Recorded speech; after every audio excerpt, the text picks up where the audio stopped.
Hello, everyone, and welcome to the HMG Saturday Night Wreckage. I am your host, Jimmy T. Unfortunately, Chris couldn't make it tonight. He's not feeling well, and we hope he comes back ASAP because, hey, it's his show. But doesn't matter for now because my co-host, we've got the opinion haver times 2, even though he should be times 3. It is Jaime, the Vet Williams. Dude, welcome back to your show. What's cracking? There is no sick. There's no sick. Yeah. Well, we are, we're down a man, but we replaced him. And you know what they always say, Jimmy? It's you got to have equal or greater value. So who do we have joining us today for the first time ever on Wreckage? I believe it is. John Enright, welcome to the Wreckage. As a matter of fact, I thought maybe you appeared one other time, but I guess you haven't you? I think I did maybe once, but not with the vet. I think it was early iterations. The second time ever on Wreckage? Yeah. 2 times. I think it is 2 times. 2 times. I mean, there's more. Yeah. Wreckage champion. Absolutely. Yeah. Well, boys, before we sift through the Wreckage, is there any news we need to talk about before we get into it? Anyone? Well, we can start with the reason why we're a little bit late today. We were waiting for some other recordings to finish up, so we apologize for everybody that likes, that sharp 8 a.m. Pacific, 11 a.m. Eastern time Wreckage. But, when the boss has got business, then he's got to take care of that business first. So heat on Ben, and never us. We were all ready to go, ready to rock, ready to roll, ready to rock and or roll. So that's the first bit of news. Well, yeah, absolutely. We're ready to rock, but unfortunately, here we are. I mean, it's up to 3 a.m. for me, but yeah. Well, luckily, you don't exist, so it really doesn't matter what time it is in that fictional country/continent of yours. And John, you're on Central Time, right? Which is that also better not even exist. Like it might as well. There's really no like East Coast time shouldn't exist. Central time is the best time because then you get everything, but you don't have to be up so late. So news is at not 11 o'clock, 10 o'clock. So I can watch news and go to bed. So wow, interesting. Nice. So local news is still just 10 o'clock. It's not 11 o'clock in Central. Yeah, it's 10 o'clock in Central. That's right. So, and then stuff gets done at prime time for us is at 7 at night. So it's great. You're not up, you're not having to wait till 8 o'clock to watch your shows. You're at 7 because then you get Jeopardy and all that before then at 6. So it's great. Well, before we get into the Wreckage, I just want to say shout outs to the chat. I mean, we've got G-Ball, Media M5, Labrat, Elizabeth, Some Punk 82, whoever that is, he's Some Punk. Thank you for joining us. And I think that's about it. Thank you for joining us right here on the Wreckage. Vet, should we sift through it or what, man? Yeah. A G3333 ball is there. He asked about my Windsor Pub replacement. So my what about it? Oh, well, there you go. Here it is. I'm going to say 4. Oh, okay. There you go. Well, Vet, let's get into the Wreckage. I mean, did this feel, look, and before you do get into it, did it feel, I mean, it seemed like a strong sort of card, but at the same time, there's something missing with the show, man. I don't know. That's how I felt anyway. I don't know. So, John, look, I've been assured by you that you have a life. So, you probably don't catch a lot of Collision, and bless you. But on this particular night, I guess you did.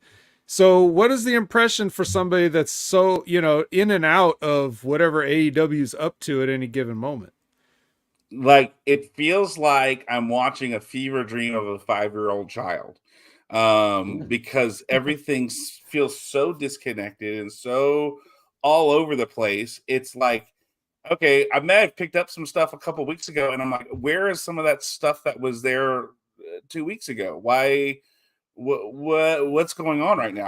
I feel like every time I watch, there's a drastically different story going on, and I guess that's the hard part about it between wait, oh, Ricky Starks and Big Bill have the Ring of Honor belts? So when did that happen? Or it's just trying to keep track of everything is so hard and nebulous. It's part of the reason why I'm like, I love AEW, but if I'm going to watch, I'm only going to watch when my friends wrestle, because it's hard to keep track of everything. I can't. So that's last night was hard. It was really hard for me to engage, because I knew about Edge, I knew about Christian, and I knew about a couple other things, but everything else was just like, oh, okay. And then the main event, oh, Daniel Bryan is facing Christian. Cool. I thought he was with the Combat Club people. Okay. Did they not come out to help? It was weird to watch the end of it. I don't know. Don't worry, they covered their bases on that, but very lazily. But Jimmy, I think you can attest to the fact that you watch everything of AEW, and it's not any easier to follow when you watch it, right? No, you're spot on, Vet. It is not easy to follow, because usually, and to what you said, John, and I understand why you feel that way, because nothing really makes sense. For example, tonight we had Bryan Danielson now is a babyface. I mean, I told you not to worry about those tired old tropes, Jimmy. What have I told you about that? But it's stupid though, man. Like, why do they continue to do this? He's a heel 1 week, babyface the other week. Where was the BCC?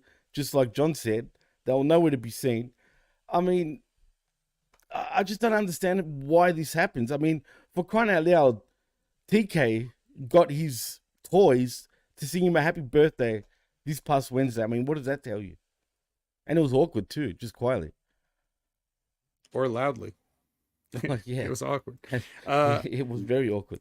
Yeah, I don't know. Well, you know what? Maybe the best way to find answers is to actually just sift through this piece by piece, move a car door aside, clear out some windshield glass. Let's just see what we see, and let's see if we can't set an all-time wreckage record to get this accident cleaned up and just move on, get everybody where they need to be.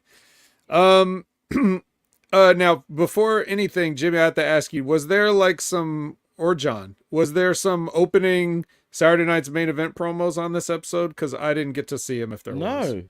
I didn't either. Actually, no, there wasn't, funny enough. And oddly enough, on my feed, on the Fight TV feed, I couldn't even hear what was going on or see between Edge and Christian at the start of the show. As a matter of fact, I went online just to see if other people had the same issue. And yeah, I wasn't the only one. So I don't know if you guys had any sort of weird interruptions during the start of the show, but I did, as well as everybody that was watching through Fight TV. Well, that part I did see normally. So I guess that was okay for me. But but it basically comes out, Edge starts the show. And he's out there and he's just, bullshits for a little while, and then Christian interrupts before he gets to say anything important. And he's got this whole entourage with him. I think there was, it's just these random security guards. These guys couldn't have possibly been independent wrestlers at all. You can't tell by their haircuts or whatever. You couldn't tell. This is short Ludwig Kaiser and Jordan Oliver and Daba Kato and like that. There are all these guys. And then before they get to anything, then you had Danielson come out, and he interrupts, and he says that we had Luchasaurus and Tradersaurus are going to be banned from ringside in the main event. And then I don't remember where, but some point in this, because a bunch of people, let me just say who all comes out. So then Starks and Bill come out, and then FTR come out, and then Ryan wants the match now. And then everybody starts beating up the security guards for whatever reason. And then it's just a schmoz, and then it's like, let's go to break. But somewhere in there, I think it was it Ricky Starks or somebody said that the Blackpool Combat Club got banned from ringside. I think They said they banned him from the building or something like that. It was. But even worse, dude. I mean, what about the promo back-to-back between Edge and Starks with the Rock comments and the Edge references and whatnot? They were pretty cold, man. It felt a little personal in many ways. Yeah, so is Edge already coming in and starting shit? Or did they just approve all this and just say, let's make it look real? And then... I mean, yeah, but you know what? Why would you be down for that, to be called a vanilla midget? And, you know... that part maybe he didn't agree to. You know what I'm saying? He didn't mention that. So, like, that's a bit strange to me, but I found that very interesting, though. Yeah, well, I don't know, John. How did you take that? Do you think Edge was going into business for himself a little bit there? Look, it's hard not to think that, the way it went about and the way it was said. It felt very personal. It felt very like, okay, I'm just, you know, I'm just gonna say it. I'm just gonna do it. Fuck it, you know. And the only other surprising thing from this whole thing was Ricky Stark's suit. That color suit was something, to say the least. But yeah, I feel like he was going for himself. He was just like, hey, I'm not on a script. I'm not in WWE anymore. I could say whatever I want. So here we go. Let me toss this grenade into the room and then walk out. You know, it's kind of what it felt like. Well, yeah, I don't know how I felt about it. I don't really know what the motivation was behind it. I will just say that listening to him on the Talk is Jericho thing, where he's explaining himself and these reasons, and just the stuff that he's saying that you would expect anybody to say in that position. And he's talking about like how much he loves those little details and things like that. And I'm like, bro, your debut was the shits. Your debut was the drizzling fucking shits. And you should be embarrassed to have been part of it, where you make a run-in save, but you got to play your little movie first. And then you're talking about giggling like a schoolgirl holding Darby's legs, shooting the fucking camera. It's like, you came in and you already shit the bed, bro. Nobody gives a fuck. You deserve to be playing in front of 400 people or whatever it is. You know what I mean? Like I couldn't possibly. And then if in fact you are just like calling somebody that's not even your line. Vanilla midget is Kevin Nash's line. Yeah. So you're accusing somebody of acting like somebody else and you're using Kevin Nash's lines? I don't understand this person. You know, I never cared about Edge, but I at least had some level of respect for him at some point. And I guess when you go to AEW, you leave all that at the door. The only person that feels like I respect more after going to AEW was Punk. Like, I didn't respect him as much in the WWE as I did him trying to, you know, to seemingly do the right thing in AEW, and we saw that worked out for him. So, you know, let's see how it works for old Cope. But anyway. Well, I mean, I guess my wonderance is this an example of wrestlers who think they know better and then they go to AEW? Like, oh, I know better how to handle my creative. And then, so he does, and it's the shits, right? Like, could this be an example of that? I mean, it very well could. I mean, think about it. 25 years or whatever it was in WWE. And how could you not just be a complete sports entertainment product at that point? Mm-hmm. Like your logic and reason are all warped. You've been brainwashed. This is what you think the business is. You were a mark for the WWE. We all know you were at WrestleMania 6 when you were a kid. Like we know that you've been brainwashed. Look, we all were. Like if that's what you got. Like I didn't get to watch territory wrestling because I'm from California. We didn't really have that. So it was WWF for nothing for the most part. Mm. So like, I get it. I get where these guys have been because I was there. I had to get unbrainwashed. I had to have Short Round burn me with fire and wake me up from the black sleep too, you know? Yeah. So I get it, but still, you know, at some point you have to, he's had plenty of time. He's had 9 years, or however long he was out to, take inventory of things and think about the things that he could have done. And then if you go back to WWE and you try to do those things, you quickly get beaten back down into their system and the way they do things. And then all that time, that personal reflection and everything that you got to go through, that just gets undone immediately. And then you go to AEW and you're just like, I don't give a fuck anymore. Whatever. Who cares? Maybe he thinks he's doing it legitimately good. Maybe he wishes he had it back to do over again. Like personally, I would have booked Wrestle Dream to actually, here's what I would have done. Tell me what you guys think. Cause I was just thinking about this. What if right at the end, like the last 30 seconds or something of 0 Hour, you hit that music and he comes out and now it's like, oh shit, I'm gonna buy this now. You know, you're trying to sell pay-per-views. What if you did that and then it's like, oh my God, what the fuck? And then it just goes to black. So now you got to buy it or steal it, whatever. But you know what I'm saying? Like continue to watch it.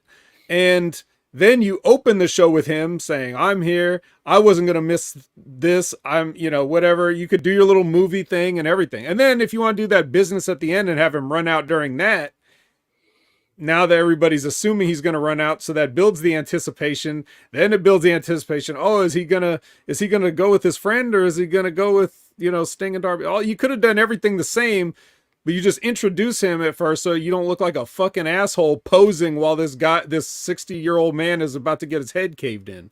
Right. Anyway, what do I know? I'm just some fucking guy on a podcast. So, you know, here's another guy that I used to think knew what he was doing, MJF, and he's gonna stand up to Jewish hate. And I don't have no problem with that, personally. But, you know, we get this little vignette here to, you know, further along his, you know, which I think you guys probably, I would guess you probably agree that whatever was made of the whole Juice Robinson thing was probably a little overblown. I mean, yeah. So I don't really think it was as big of a deal as people wanted to make it out to. Joke, man. It's like calling a Greek, like, and I hear this all the time. You know, you know, you love giving it to, you know, in the ass and blah blah blah. It's the same fucking thing, man. Right. You know what I mean? And also, it's not anti-Jewish or anything. I mean, come on. Well, yeah, Juice has been punching people with quarters for a while, so don't tell me that he knew this was coming months in advance. Don't tell me they know anything really months in advance there. But anyway, yeah. So there's a little promo showing him with like Robert Kraft and, you know, some other prominent figures and stuff. So they're doing a cool little thing. And then we get Samoa Joe, which okay, I'm like, all right, Samoa Joe. Versus Willie Mack for the Ring of Honor TV Championship. Why? I don't know. Because if they had something where Willie Mack won a shot at this on Ring of Honor, I must have fast forwarded past it to get to the Athena segments. But anyway. I didn't know Willie Mack was on Ring of Honor. Sometimes he is. Sometimes he is. Yeah. But yeah, and if you haven't seen Willie Mack, which is probably likely because I don't think he's been on Collision before. If you don't know Willie Mack, his gimmick is he's a guy with a shitty body who does all your favorite wrestling moves that everybody else does, whether it's the stunner or, you know, a dive to the outside or all your favorite hits. Willie Mack plays them all, and he does it as like a fat guy. So you know, you got a couple of meaty fellas having a fight. Samoa Joe eventually wins with the Muscle Buster, but John, what'd you think of this match? And do you think that we should see more Willie Mack on Collision, even though you may not be watching? Look, I've always liked Willie Mack just because of his vibe. I thought he was a cool dude. This is Big Boy match, and I was expecting more Big Boy, and I forgot that Willie Mack does a whole bunch of like high flying flippy shit, and so it felt weird to see Willie Mack with his style. And then, of course, you have Samoa Joe just being Samoa Joe. It felt like Samoa Joe was carrying this match to make it presentable. The end made sense because Willie Mack kept climbing things and doing stuff to where he's up there, so then Joe can get the muscle buster for the win. But I felt like this is where, like, I hate to say it, but Willie Mack needs to think about, if you're going to do the flippy shit, lose the weight, or if you're going to be the big boy, be like Samoa Joe and be the big boy and have big boy matches. You can't do both. Both don't work. And I think that's why Willie Mack is kind of never gone beyond the point that he is because he's a tweener and it doesn't work. People want to see him either be one thing or the other. That's how I feel anyway, but that's just me.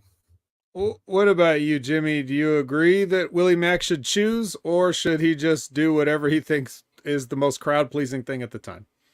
Well, look, Willie Mack was all right sort of thing when he was having his run in Impact Wrestling a few years back.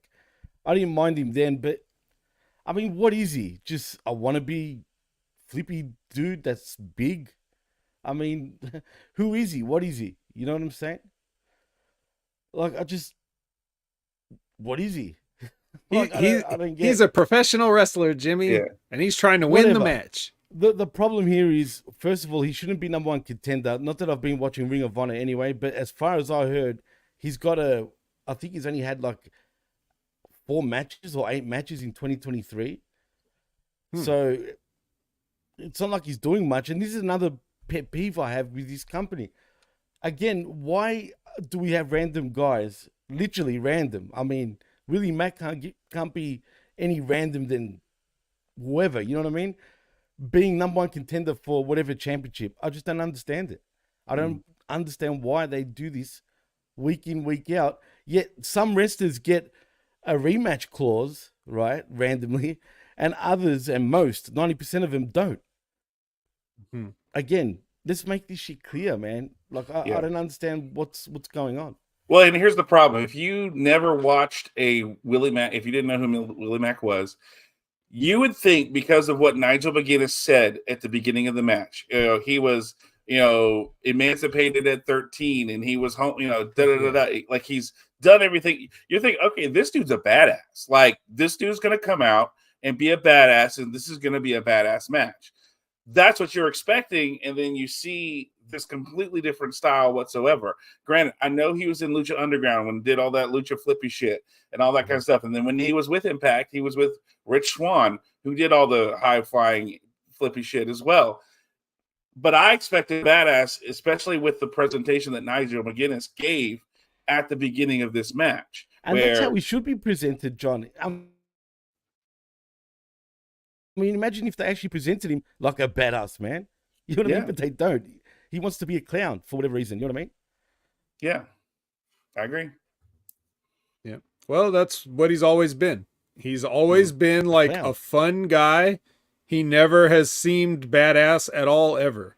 Like, that's never even been close to his presentation. Well, he looks like he looks like if he were homeless, he would fight you over a ham sandwich. But in reality, nothing he does looks tough or like gritty. It's very finesse based, like a lot of the stuff that he does. And that because he does spend a lot of time south of the border wrestling for promotions that specialize in lucha libre. He's easily able to work that style and go back and forth between there. And, if that's what you feel like your bread and butter is, who am I to argue with you as a professional? I'm not even sure he could pull off like a brawler type, because he's just, of course he could, he can pretty much do anything, but he's just never been presented that way. And I can only imagine it's because he doesn't want to be. I think he just wants to be kind of fun and exciting. So I don't mind the juxtaposition of a guy that looks like a fat slob that is really a good athlete. I don't mind that.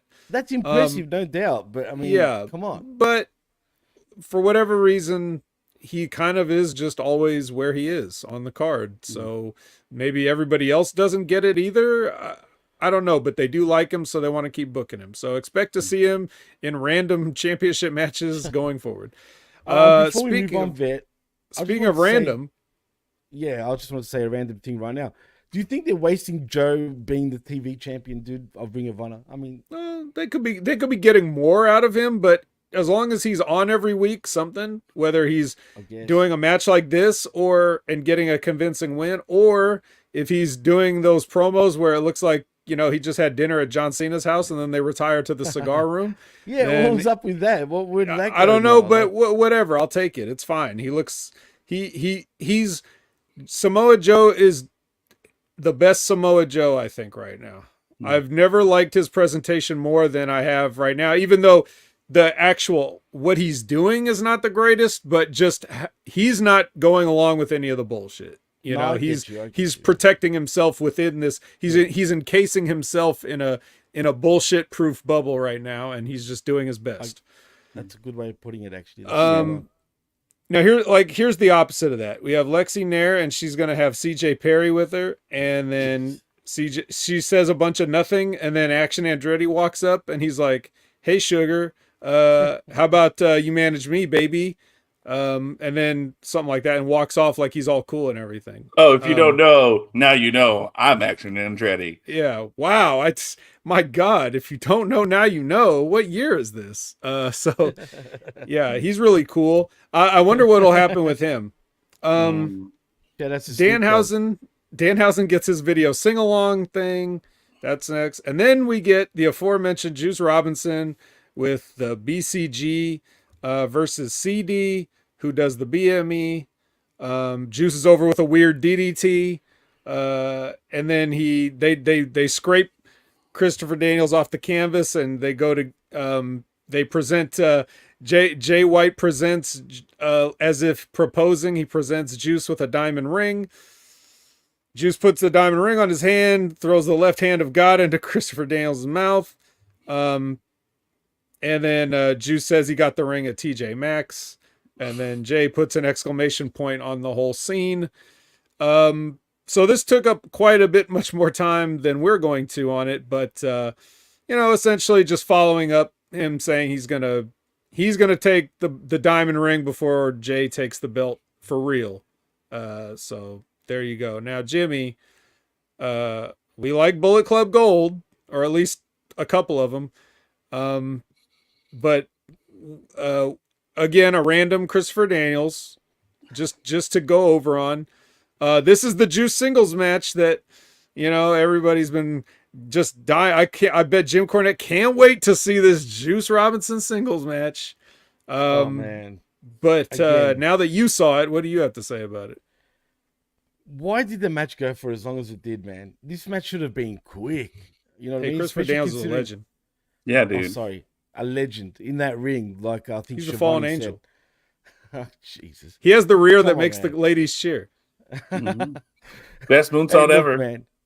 Hey, the BME, exactly. But you know what? Look, to his credit, maybe you can consider him a legend in TNA Impact Wrestling, right? To a less extent, maybe Ring of Honor. Right, exactly. I was just about to say that.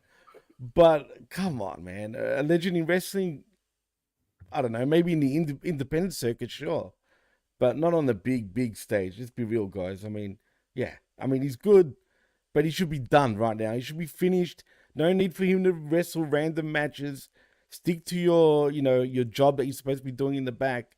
And don't worry about having matches. But again, the random matches for no reason. And Juice Robinson struggling to beat, 56-year-old Christopher Daniels at this point? Come on. If you're supposed to be booking Juice to be something, what the hell is this? You know what I mean? Again, it's a waste of time. Well, it should have been quick. You're not really booking Juice to be anything. And you're not going to get me to bury Christopher Daniels. I got in an elevator, and he asked me what floor I was going to, and he pushed that button for me, okay? So, yeah, I don't want to hear anything bad about him. But, hey, John, are you going to sit here and take this blasphemy over Christopher Daniels? No, I'm not, because Jimmy can eat a big fat bag of dicks about this. Because what? You Christopher Daniels is a look. This is where I will have ultimate respect for Christopher Daniels. When he was here with Ring of Honor, Jacob and I got to meet him as far as we get to do that kind of stuff. He did a match with Cody that was a Texas bull rope match or 10 count match. Went through a flaming table and accidentally caught on fire. And they put him out, and he came back out and met fans after that whole thing and shook hands and then moved on and wrestled the next night.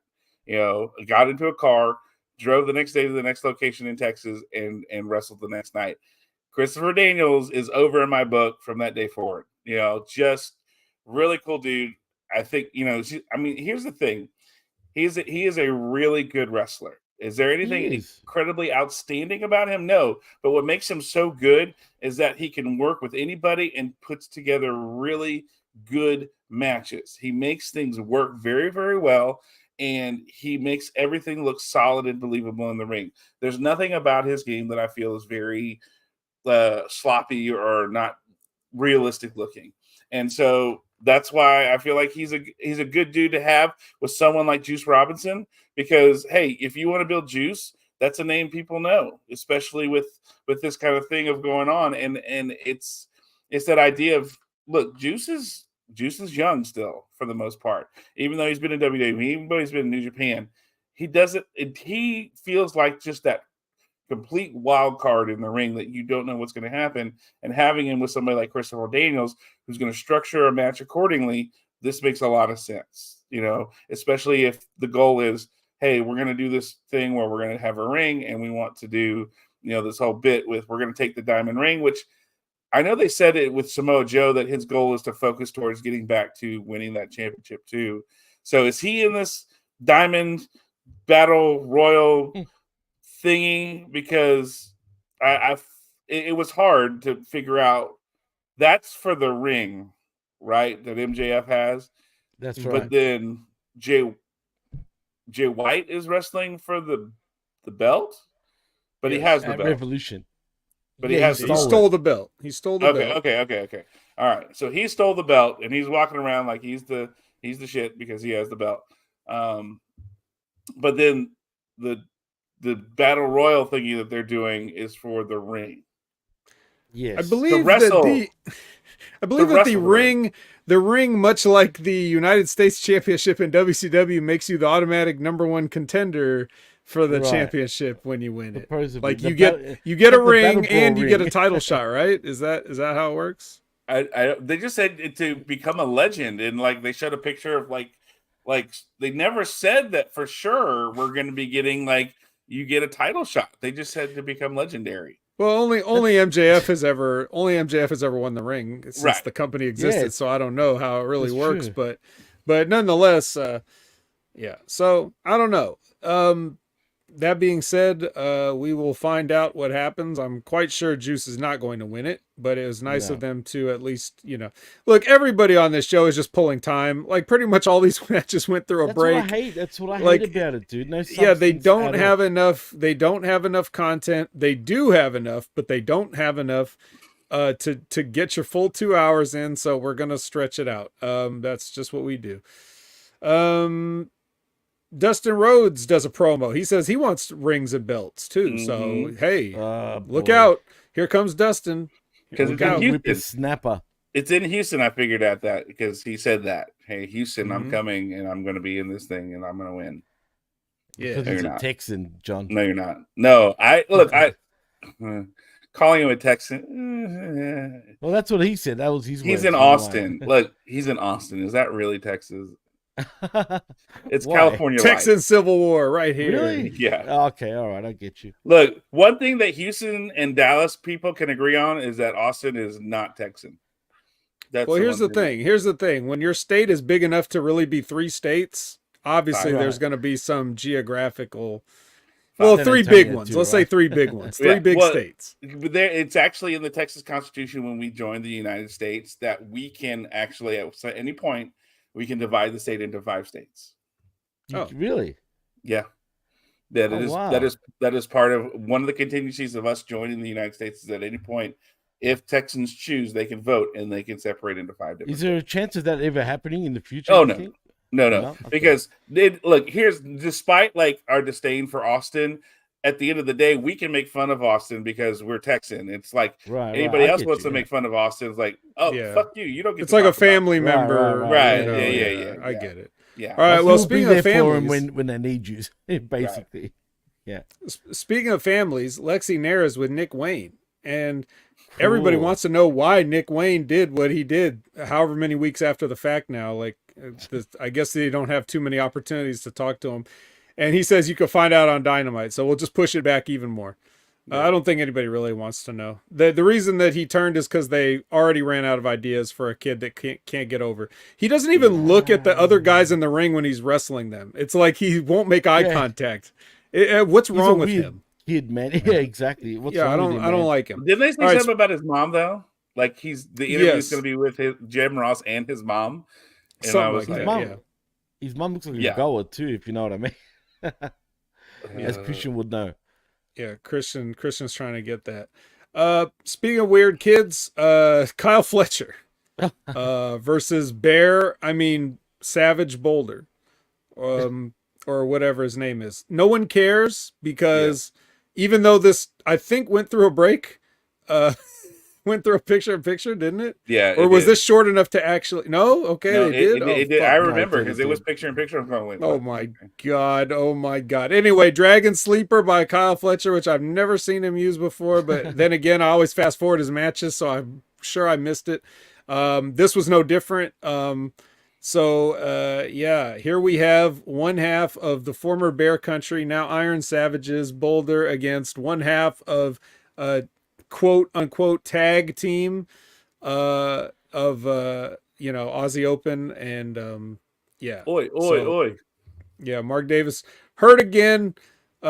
Surprise. Now Jimmy, remember when I come on here and say everything they do is stupid and dangerous and they're going to hurt themselves or somebody else, and then right after I cut that promo on them that he broke his arm in a match or something, just doing some whatever he did. Stupid shit.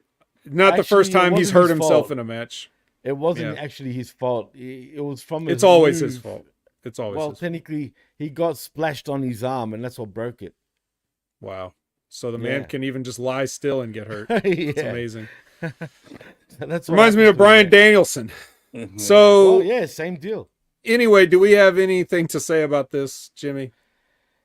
Not really, other than it seems like TK is pretty high on Kyle Fletcher for whatever reason. I mean, look at him; he just looks like a plain Jane, dude. Because he's a Will Ospreay wish. He's Timu Will Ospreay. Yeah. He's don't even Timu Will compare him, Ospreay, bro. You know, I don't even find his moves that spectacular. Well, he's got Will Ospreay basically anytime he wants. So what do you need? The United Empire, right? I mean, well, they are in the same faction as well. Right, so it's like, Renee is with the Acclaimed, they give MJF relationship tips. The JAS walks in and they ruin everything, as they usually do. I'm sure that this was threatening to do this. Jeez. Exactly. I'm sure this was one of those moments where when John is watching this, he's like, why am I doing this? Like, you question your not only what you're watching, but your wrestling fandom in general, dating back to whenever you were a child, right? Or in your case, it was a little bit later, right? You got into it later, but even still, it's never too late to get the fuck out, right? And I'm sure that's exactly what you considered watching Daddy Magic do a promo on television. Oh my God. Like, that guy can he can get away from a microphone. He could be 50,000 miles away from a microphone for all I care, first of all. And then the whole, the Acclaim bit was, I'm like, first of all, I don't understand why the one guy is trying to talk to, whatever he was trying to do with MJF, but he's not the gay one, right? The other guy, the shorter guy, was the gay one. You would think if that was the case, the way it would come across, he would be the one to be like, hey Max, I think you're cool, and I want to talk to you. You would. But that's think, too obvious, right? I guess, but I don't know. Caster's only gay for MJF, right? Right. So is that even really much like Austin not really being Texas? Is that really gay if you only like MJF? That's probably. Well, the truth is, it's probably a pass. They do have a relationship going way back. I mean, they are actually best friends in real life, right? So, and they think that as best friends who love pro wrestling, they think this is the best way to get that involved and get that over, right? Just random back rub assault. Yeah, exactly. But what they should be doing is the fact that Max Caster has got a song on MJF, which is called My Sunshine. It's a great tune. The vocals are so spot, bro, about it. I don't know if you guys have heard of it. I've played it before on my show, I think a couple of weeks ago. You guys should hear it. It's actually quite funny. It's okay. Nope, we're not hearing it. I might play it at the end of the show. We'll see. But I mean, it's to me this was this was just so weird. And then the whole Renee, hey, go away, Renee. We're gonna talk to him and tell him what to say. And then and then he goes, oh, how about them oral sessions? And I'm like, I mean, I understand she has a podcast called Oral Sessions, right? She's handing out just the sessions, John. Oh, is it? Okay, I don't Yeah. know. Okay. It's So just a session. that's when then she's like, "Oh my god." I'm like, "Wait, you're the one who called your podcast that. Like, why are you getting mad at him for that, not knowing?" I guess she's changed her thing. But still, like, that felt dumb. And then the artist formerly known as JAS come in, and I don't know what that look.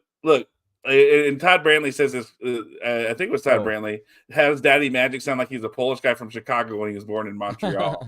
Like, Yeah. I keep forgetting that he's Canadian.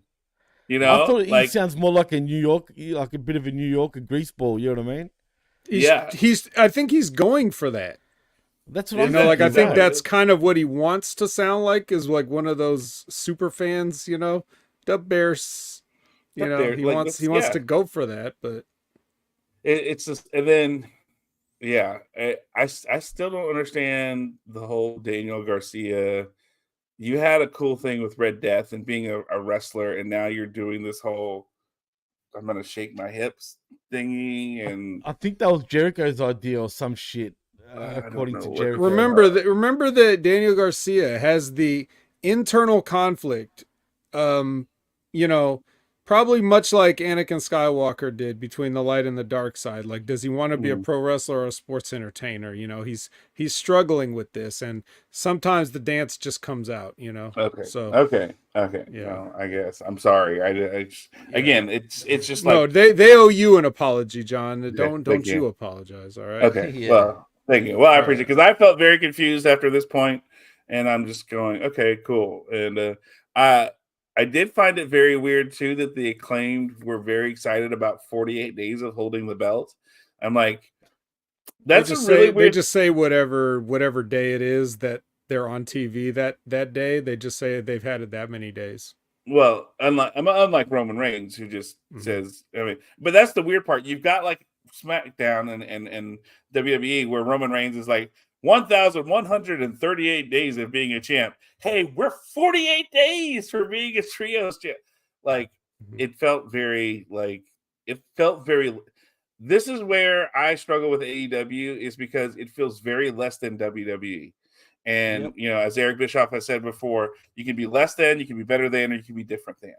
And the problem is everything AEW does feels less than. It doesn't feel better than or different. They have scissoring, so. Well, there's that. Like, can you really? Yeah. Jimmy, I don't imagine you have anything to add to this. What can I say about this shit, man? I mean, exactly. There you go. That's it. But here's something we can talk about. So next is Sky Blue, or should we change her name to Dark Sky? Because she got misted in the face, and now she's not sticking her tongue out anymore. I mean, I could say something else, but I won't. Go ahead and trademark it, Tony. Dark Sky. Right. Versus Chris Statlander for the TBS Championship. And they have a match. Jimmy, they have a match. I won't lie, man, straight up, because I was a little bit delayed on watching it. Oh, no. I pretty much fast forward this match. Oh, God. Oh, no. Straight up. I know, Jimmy, I'm sorry. you missed two fantastic things. Yeah, or one fantastic thing, or whatever it is. Look, I know you've seen Sky Blue's backside is fucking is money, but come on. I've seen it. I see it every week at this point. And I mean, seriously, Statlander, I can't stand Statlander, straight up. I can't stand her matches. I don't like watching them. There you go, I said it. She sucks to me, man. She has improved slightly, but she doesn't do it for me, man. All right, John. Well, what did you think of Dark Sky's Dark Side? Look, you knew you were in trouble with this when they did. These are the two things that I found out from this match that whatever. One, Sky Blue was 15-15 walking into this match. So that means she's had 30 matches, and she is at best of a 500 wrestler in singles matches. So obviously I knew, obviously there's no chance for her against Chris Statlander because she's the champ. So going into this match, I was like, yeah, okay. And I hear wait, before you continue, you are forgetting one thing. For like most of those 15-15, she wasn't dark. Oh, that's right. She was dark. So which that I may didn't give her a understand slight that. edge. Yeah. Like the only thing I've seen of her is people posting pictures of her butt. Yeah, which I'm not mad that's all about there that. is about her. Right. And Look. Cole Fletcher's with her, believe it or not. Huh? Oh. Yeah, Cole Fletcher, Aussie, oi, oi, is actually going out with her. Anyway, how? I don't care I have about no that. idea. Yeah, whatever. But I guess for me, it's like, okay, so there's that. I didn't know she was dark for some reason, and then they can't keep up with their storyline because Nigel McGuinness said last night, and then he goes, "Wait, last month." Talking about how she got misted by the blonde chick from Julia Hart. whatever. She's on a there you go. Thank you. honeymoon right now. But he said last night, and then there was like, no, wait, last month they showed it. Well, I'm sorry, last month, and then last night was, I guess, a win that she got with a whatever, and they were like, oh, she seems darker. I didn't see where she felt darker, but then again, I've only seen, this is my really first time of seeing her live, watching wrestling live with her. So I couldn't figure out. Normally she has normal makeup, but this dark version, like the makeup is like running, like tears. Seeping. Okay, all right. Like the mist is running out of her eyes after she got sprayed in the eyes with the mist. Yeah. Malachi Black has never recovered from that misting that he got when he got his own mist or whatever. His eyes still, fucked up. Even now when he's off TV, it's still, he's sitting at home with Zelina and he's like, honey, could you give me some stuff for my eye? It hurts again. Yeah. And then I'm sure it's always great when she goes, oh, hey, by the way, Andrade called. Oh, I see you got the mist in your face. It's your face. You should have worn a mask. You should have worn a mask. The mask. You know what I mean? Yeah. So, I want my mask. Yeah. Yeah, but what's more effective, do you think, is Black Mask or Dark Sky? Well, Black Mask is a DC, is a Batman villain. So instant more recognition by that, but you'll probably get sued by Warner Brothers. But Warner Brothers owns you. So the question is, hey, true. You're actually promoting Warner Brothers. Thank you very much. Yeah. Only problem is when he comes out, sometimes now he's wearing this weird ornate robe instead of the pinstripe. So it's like, what are you even doing anymore? But that's all right. It's funny that we mention that because there's something coming up soon. But in this match, which we have not talked about one bit, and why should we? Chris Statlander wins, and then she goes to shake hands, and then Willow Nightingale runs out and is like, don't hurt her with your crazy gorilla strength, shaking her hand. You're going to break it. She's dark, okay? She's dark. I don't know what they were saying. Dark Sky.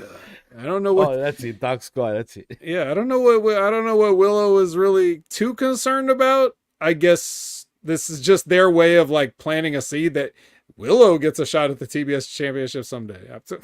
That's I wonder if Adam Copeland had any input on this booking. Like he's like, oh yeah, I'm a big fan of the details. Yeah, so I thought she'll go for the handshake, right? I was on Haven. Next is if it wasn't bad enough we had to see a Kyle Fletcher match, now we got to hear him talk. So this is two Kyle Fletcher appearances on one show, and he uses his TV time valuably though because he challenges Kenny Omega. So why? I guess he just wants to challenge Kenny Omega. Well, Will Ospreay is a mortal enemy of Kenny Omega and part of the Don Callis family. And Kyle Fletcher is in the United Empire. So he almost has to challenge Kenny Omega, right? Like he was probably ordered to. Like he probably doesn't want to. Right. But, Give me a break. Okay. I Jimmy wants a break. All right. You can sit this one out. John, anything to add? Yeah. Okay. Go for it. Okay. Actually, John. No, it's fine. Okay, we'll just move on. Now, you want to talk about you want to talk about something that John could be confused as shit about because he doesn't watch this. Okay, so the next thing is where Rouge goes God. and he picks up the now you may not know this, John. I'm sure you don't. These guys fought and murdered their way out of a torture and kidnapping. They bravely escaped from what I assume was a cartel thing, and it was they basically did a Rambo like a Rambo 5 or whatever, and got out, and then Rouge picked him up like on the way. I guess he was driving, and then he saw, oh hey, get in the car, boys, and then they shoot a vignette with subtitles, and they fucking high-fived each other on the way out. By the way, from that kidnapping. Yep. Right. Yeah. I had no clue what the fuck this was. I was like, oh, that's Rouge. Okay. And yeah, I remember that Preston is now with them. And after he said, fuck them kids to, Preston Vance. Yeah. Of course. And, and then, who was the other guy with him? I did recognize him.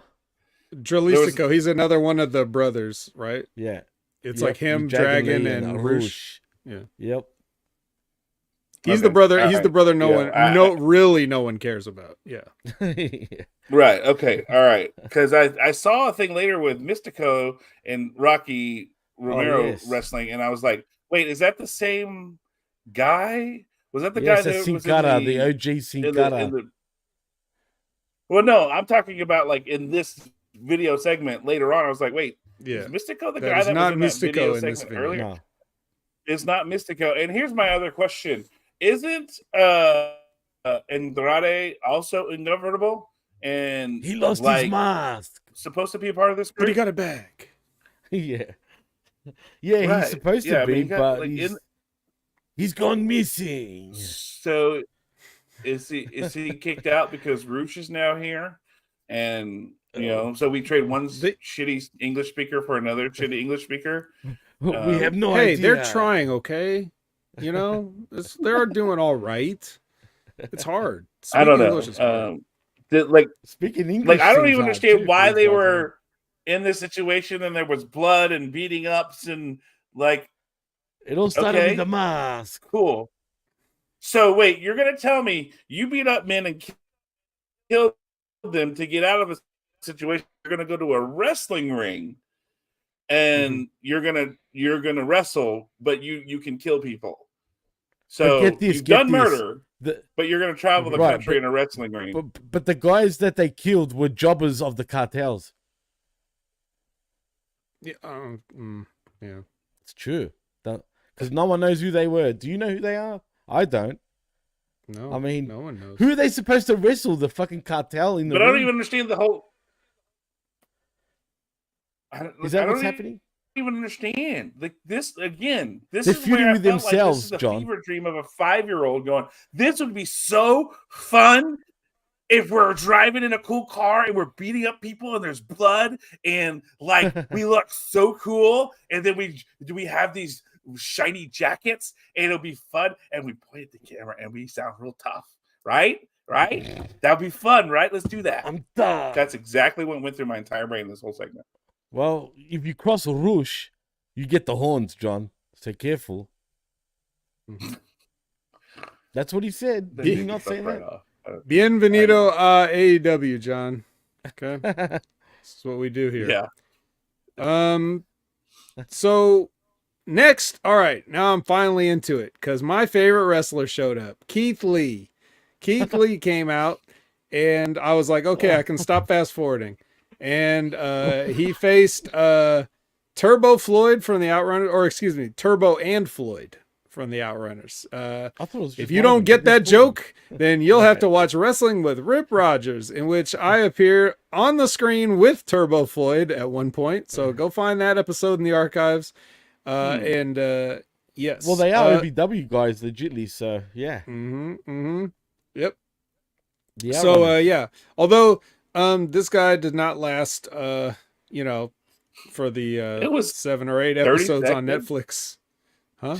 Yes, But I mean, this was like a 30-second match too, right? Oh, it was. I'm sure it was a minute and 10. Minute, oh, maybe it did. Okay. Yeah. And you know what's stupid about this match, Vet? Before we move on, Oh, what?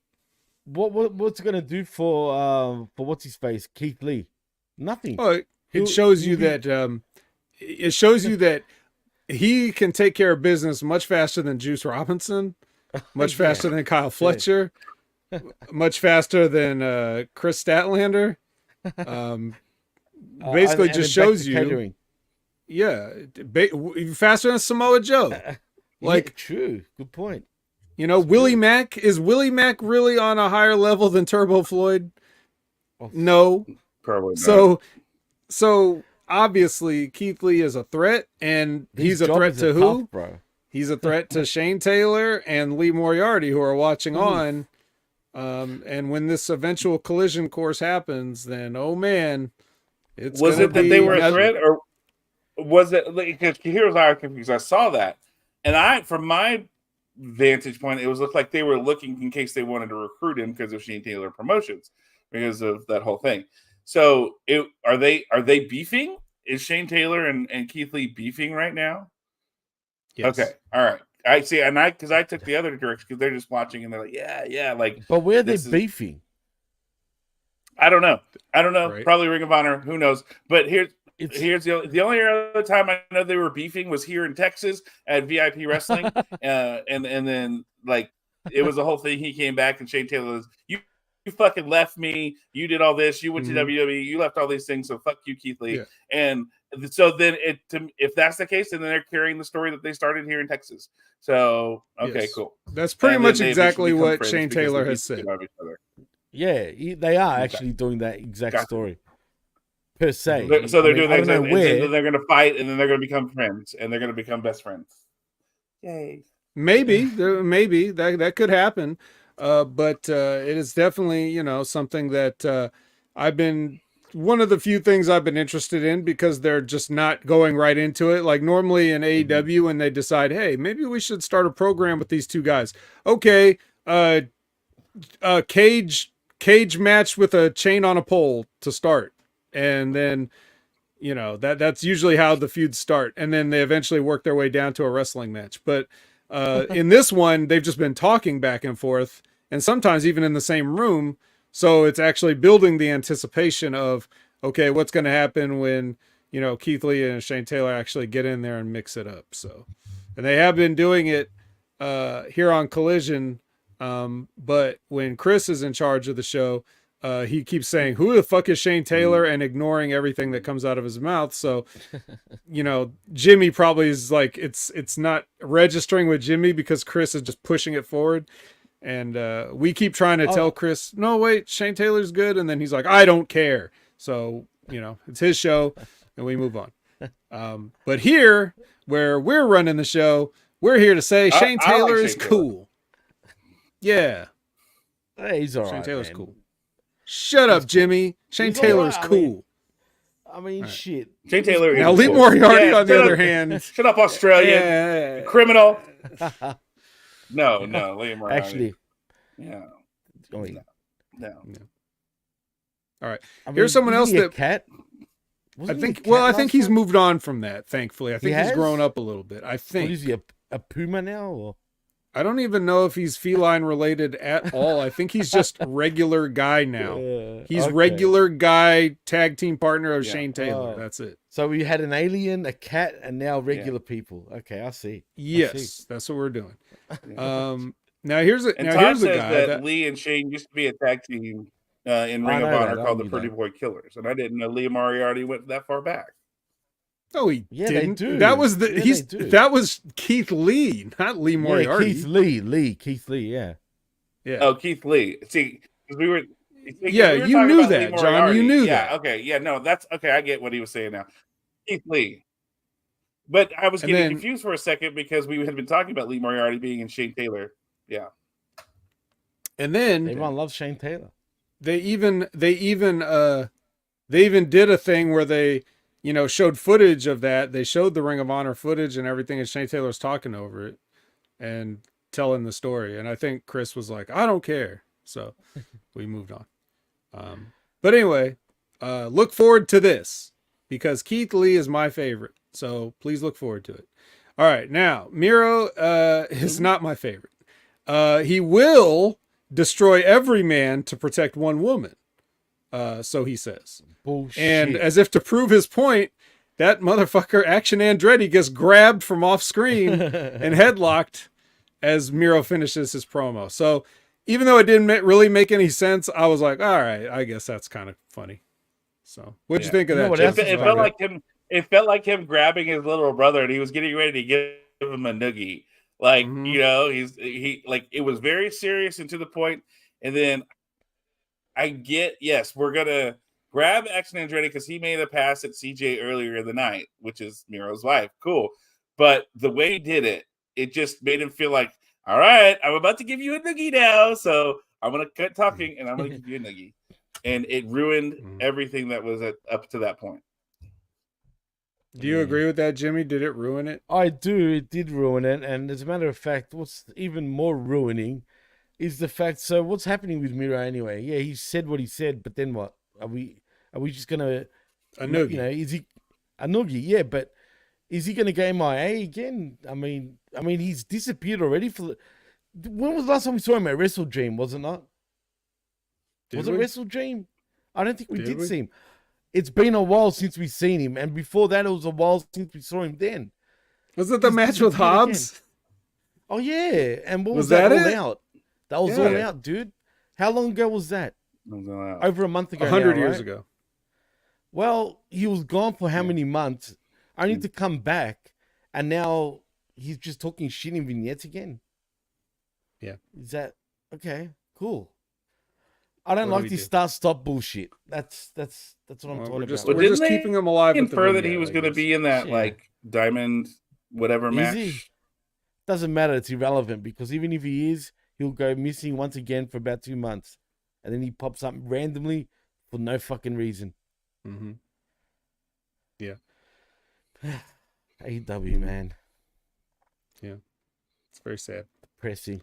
Yeah. Oh, but this will cheer everybody up, even though we already talked about it. So Rocky Romero explains the entire concept and history of Lucha Libre, and he also explains the entire concept and history of Mystico, except for huge chunks of his career. Just know that he's the greatest luchador of all time, and we should all be bowing at his feet.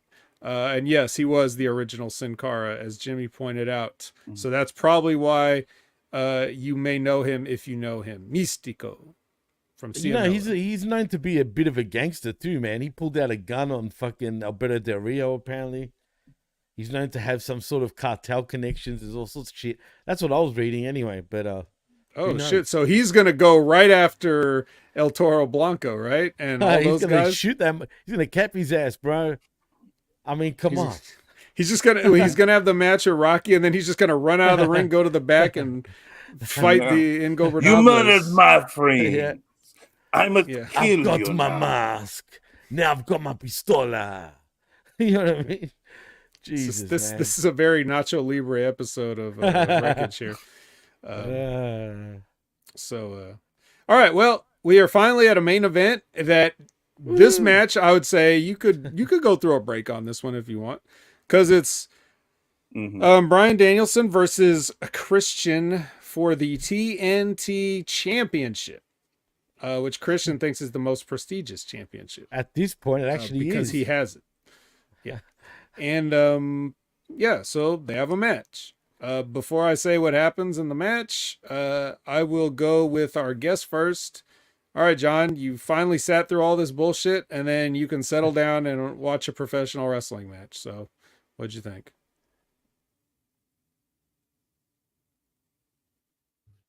As we wait for the internet delay. Yeah. Well, thank you. Look, this was I enjoyed this match. It was a lot more technical than I had seen Christian wrestle, and I was very impressed that it felt like he was able to keep up. They did a good job of working body parts and keeping working body parts to where it made a lot of sense. I expected more chicanery to happen, and I was surprised because I think it was about 8:30 when they announced, hey, we're gonna have this. It's now time for our main event. I'm going, Oh, wow. Okay, so we're putting some time into this. Okay, cool. So I never once got bored with this. I was expecting more like, hey, we're gonna have Luchasaurus run in, and Luchasaurus. The fact that they kept it fairly clean for the most part till the end, because I knew that there was no way Brian Danielson was going to win this match. That there was going to be some chicanery involved because we have more to build with Christian and Edge and everything along those lines. But I enjoyed the way they did this. I really felt like this was very well done. The end made sense, and then except for then the run-ins happening, and even though I watched the beginning of the match, the show, none of this really made sense at the end for me. With okay, FTR is coming out, and okay, like cool, Edge is okay, yeah. But this isn't the people who Daniel or Brian. I can't keep this stupid name straight. Brian Danielson, John. Any name these is aren't correct. Who he runs with. So is it just Brian Danielson? All right.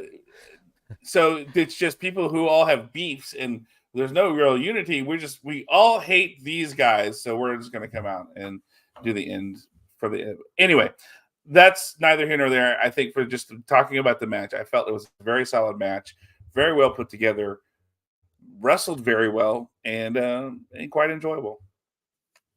So I am surprised that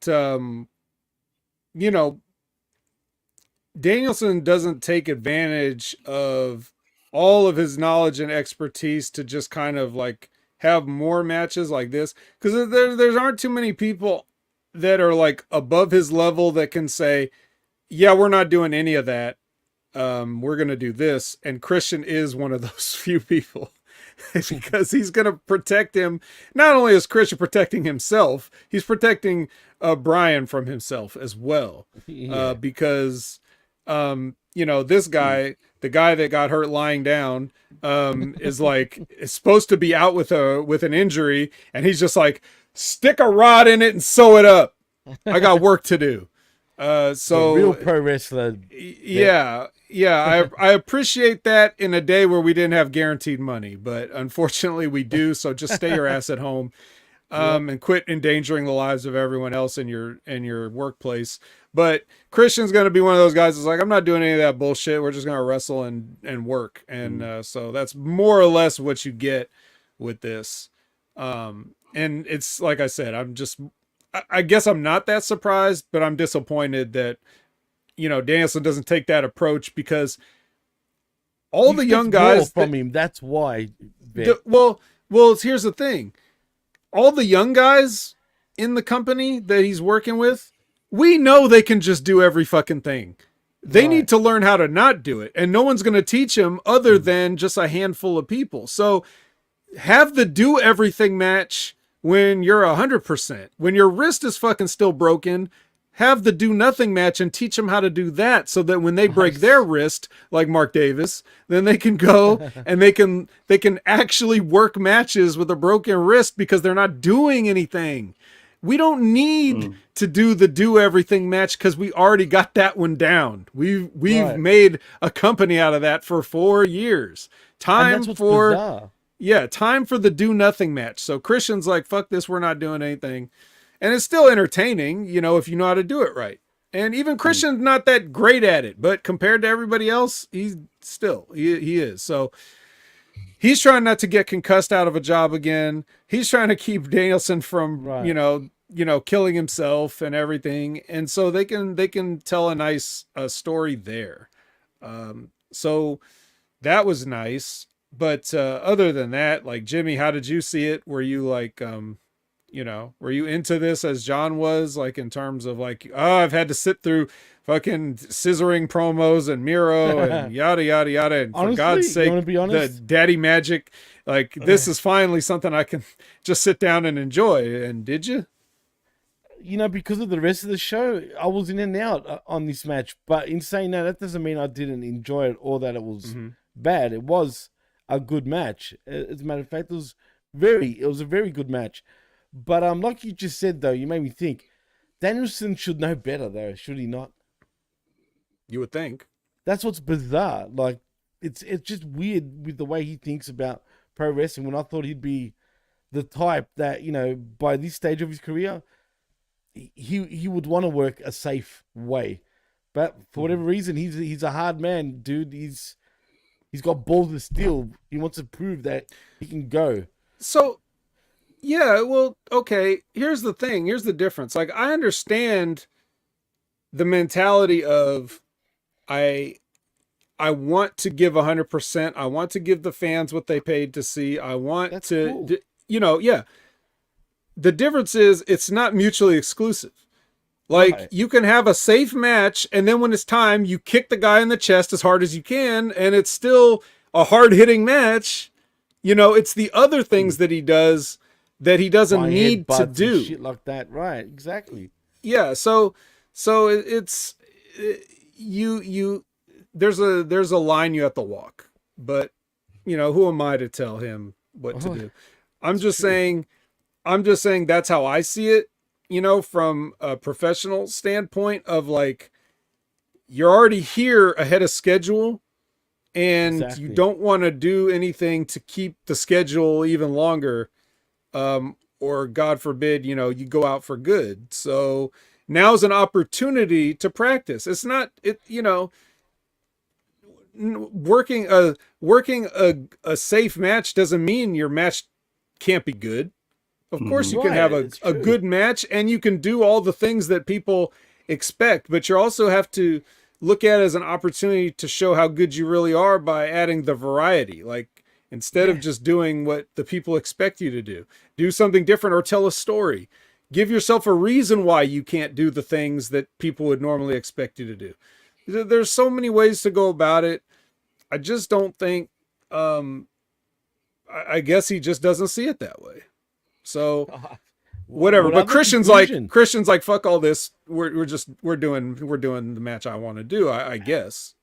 Yeah, and it looked like that way because, I mean, look, even since Christian had his concussion issues, he has changed his style and he has slowed right the fuck down. Not that he was a fast-paced wrestler to begin with anyway, but he's working a lot more safer way of wrestling. And yeah, man, all you need to do, if you're really good at what you do, you don't have to do much. You know what I mean? You just got to know psychology and how to tell a story in the ring. And that's it. You know what I mean? Look at your Hogans. Look at your Warriors. Not that he knew psychology, let's be honest. But still, you know what I mean? He was a big deal. But a lot of the big names from the past used to do less. Less is more, but understood the psychology of a wrestling match. Whereas, I thought Danielson would understand.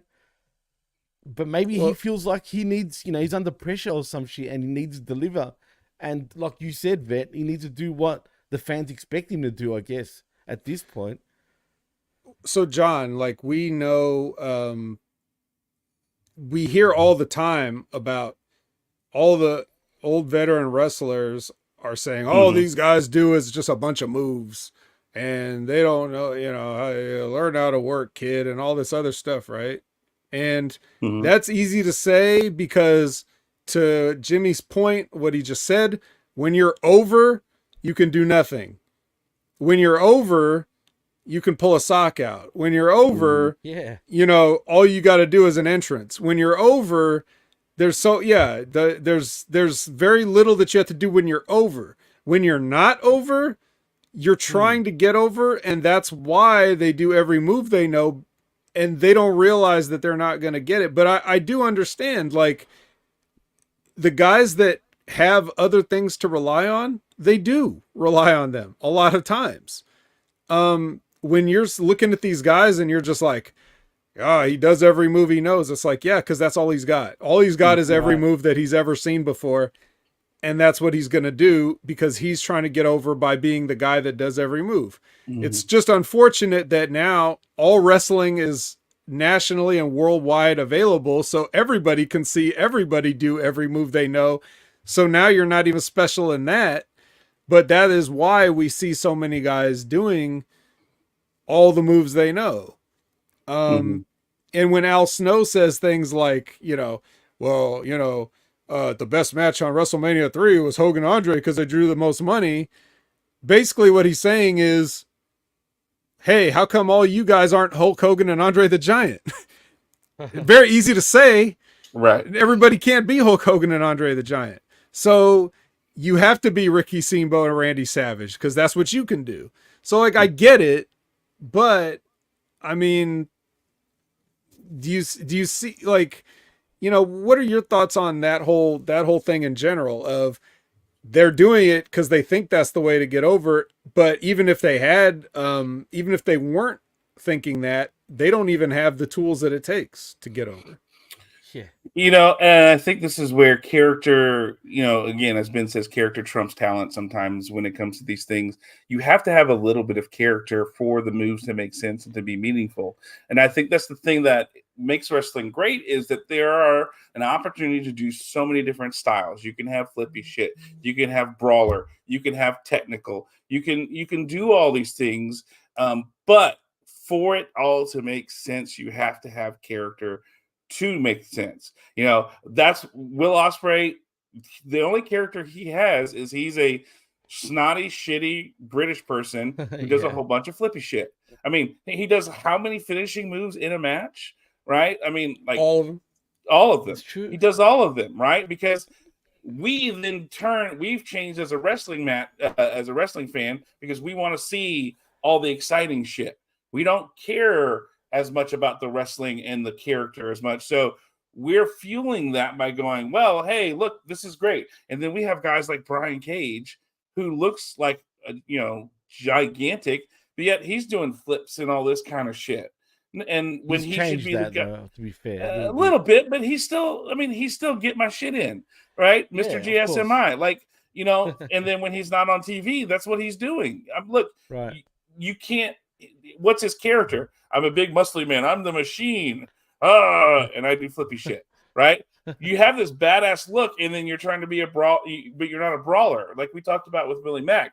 I think it goes back to the persona behind the matches and the moves that make it make sense.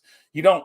I mean, how many times have we been like, oh, he finished with that? Oh, wow, okay, cool, and that was it. You know, there's no like secondary follow. Well, I hit with this one, but then I got to set up with this one. No, I hit with that 1, 2, 3. That's it. Because it made sense. You know, sometimes you're wrestling someone bigger and you're going to get the win. So that's what we do. I saw a match with Shane Taylor and a guy down here named Brick Savage. If you haven't seen Brick Savage, this dude is a fucking beast. He is gigantic.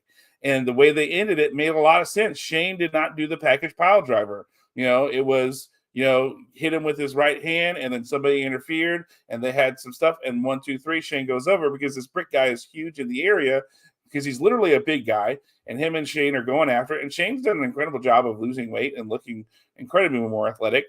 But that's how they ended. He got a punch in, it staggered him. It didn't take him out. Brick had beef with somebody else, came in, caused the distraction. Then Shane gets the 1, 2, 3. Very solid way to do it. You know, because he wasn't going to get that done. There was no, I'm going to follow up or whatever. And that's, I think, the problem is we're not investing in the character. We're investing in the moves nowadays as fans and not going, wait, I want to know more about this person. Who is it? Why does this make sense? You know, that's why I said, Kyle Fletcher, you're a Timu Will Ospreay. That's all he is to me. There's nothing to differentiate him between. They have similar haircuts. They have similar styles. They're wearing essentially the same gear. What's the difference? I don't know. Action Andretti, he's another guy. There's no character behind him. He just does a whole bunch of cool flippy shit, wears 90s looking gear, and has a millennial haircut. It has a 90s sounding catchphrase. Yeah. If you didn't know, you know. I'm Action Andretti. Like, well, so why wouldn't you say your name first and then say that?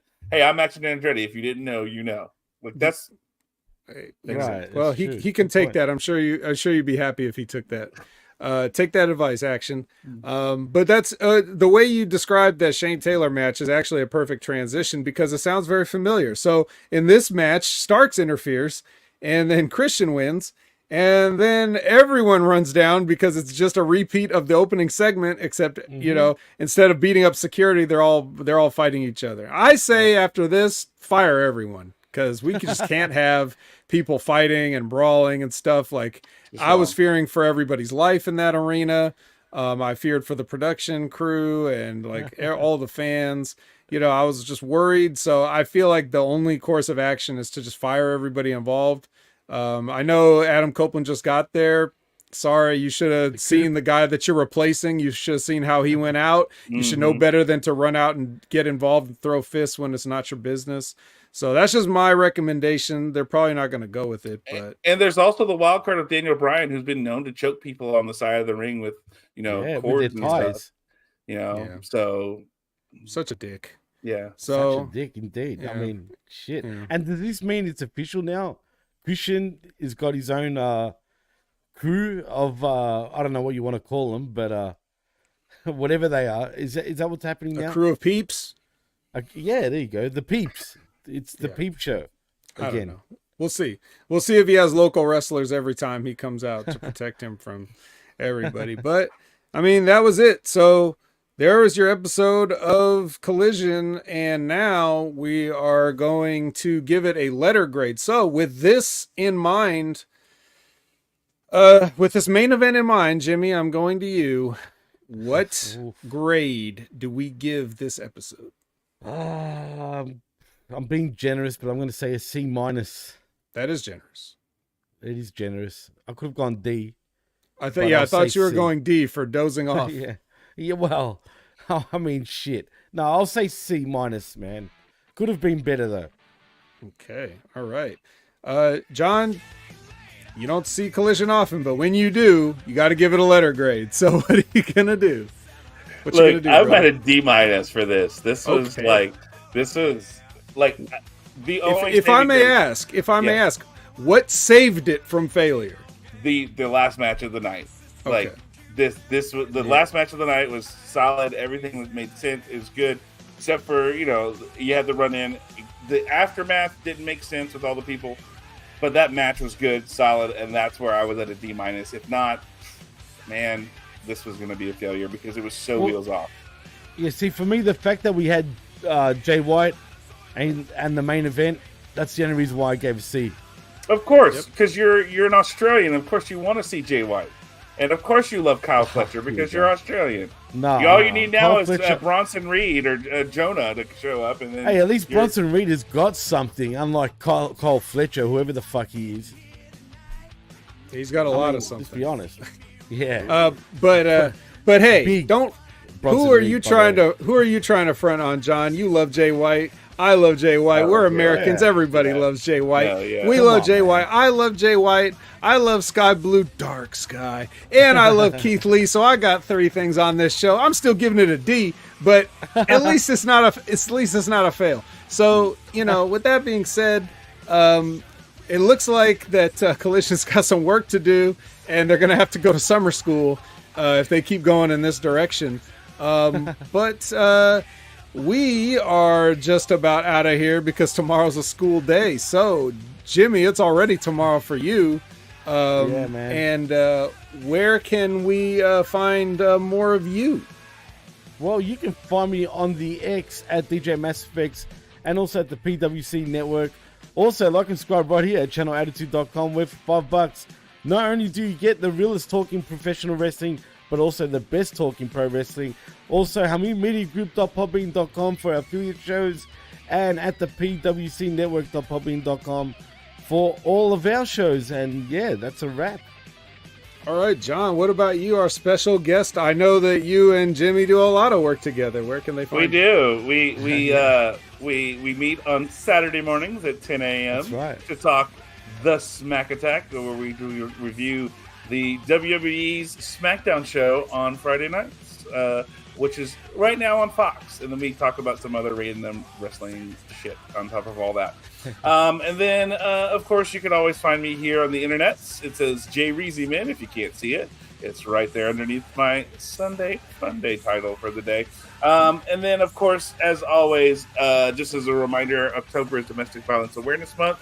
If you need help with resources or anything along those lines or raising awareness, you can always reach me, John, at freedomhousepc.org. Or if you need any help with any kind of mental health service or directions on where to find resources, you can email me there. Don't email me about wrestling or any kind of other random bullshit, but I would be glad to talk to you about any help you might need at that. So please do so. And just as a reminder, usually 1 in 3 women have experienced some form of abuse by the time they're 25.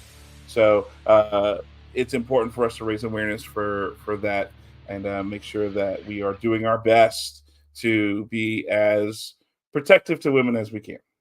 So that's it. That's true. We don't want to end up like a Dark Sky. Right. Not to make light of the situation, but yeah. Listen to John. Listen to all the stuff that he just laid out. And if you need to call those hotlines or email those things, do that. Don't hesitate. Don't make excuses. Take care of yourself first and foremost, as always. As for me, you can find me at Opinion Hammer everywhere. You can find me all over Jaime Media Group. You're probably sick of me at this time, so you probably don't need to see all the places in detail. Check out Wrestling with Rip Rogers. Check out Stevie Richards Wrestling Analysis, Stevie Richards Fitness, and everything else Stevie Richards is doing. And check me out at Opinion Hammer on Twitch. Very shortly, we'll get in and start playing some games. But we're going to wrap it up here. So for the absentee Chris Ames, that's lands with Noel or bullshit first thing in the morning. For Jimmy, who may or may not exist, and for our lovely guest host, John, I'm the vet, and I don't have a sign-off line, but I'll tell you what we do when we, after the collision, Jimmy and John, and we'll try this with a delay, we sift through the wreckage. Hey. The wreckage. I'm Daddy Magic. Go Rangers!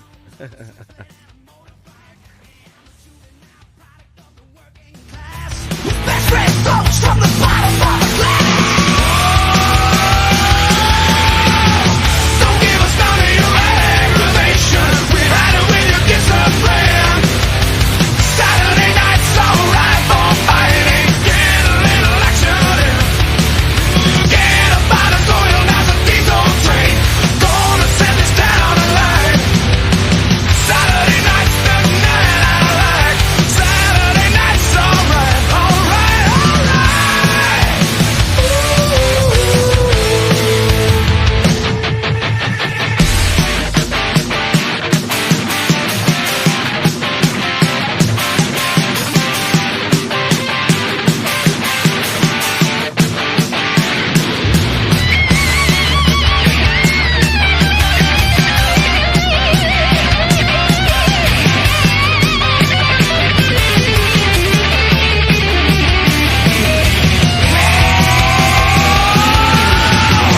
Don't give us none of your aggravation. We had it with your discipline.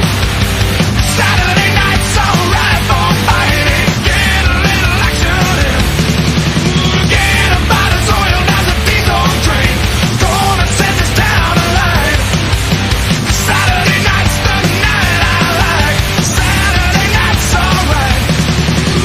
Saturday, Saturday, Saturday, Saturday, Saturday, Saturday, Saturday, Saturday, Saturday night's alright. Saturday, Saturday, Saturday, Saturday, Saturday, Saturday, Saturday, Saturday, Saturday night's alright.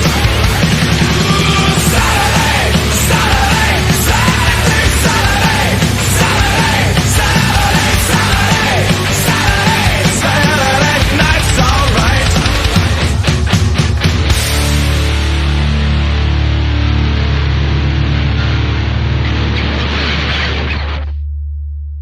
Favorite song, Max? Is it your favorite song? Yep. Yeah, what song is it? Oh, you are my sunshine. You Are My Sunshine. Would you like to do a little rendition of it now? Okay. All right. Take it away, Max. You are my sunshine, my only sunshine. Yeah. Sunshine, Shook Cruz in the my house. only Yo, Shook Cruz in the house, baby. You are my sunshine, We gotta pay tribute my only to the one and only, the big homie, MJF. Yo, what up, dog? Thanks for the $20. Yo, he's the nicest dude I know. Yo, check it out, yo. Take it away, Max. MJF, stay inspiring the people. And on camera, he was trying to be the evil guy, but now we can see it's all see-through. Says that he's better, but he treats me like an equal. At the soup kitchen, he was feeding all the homeless. In the locker room, bringing donuts for the workers. At the food court, he be tipping in the jars. And when he drives home, he emitting no carbons. He got a hybrid, mindful of environment. Life is so inspiring, high-fiving the firemen. When we have a show, he be helping with the flyering. Never shy when he's smiling, he be shining it. Give it up one time for my sunshine. MJF, so cool, never unkind. Yo, behind closed doors, he's a fun guy. Spending all summertime catching all the butterflies. Yo, MJF, yo, thanks, man. Yo, I can't believe you gave my sister a kidney, dog. She was gonna die, man, and thanks to you, you made a difference. You changed the world, baby. Yo.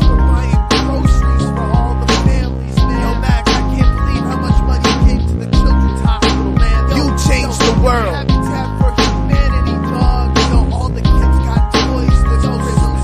You're a saint. You're a true friend. Yo, MJF, dog. You're my hero. I'm gonna be a singer and a wrestler. A wrestler?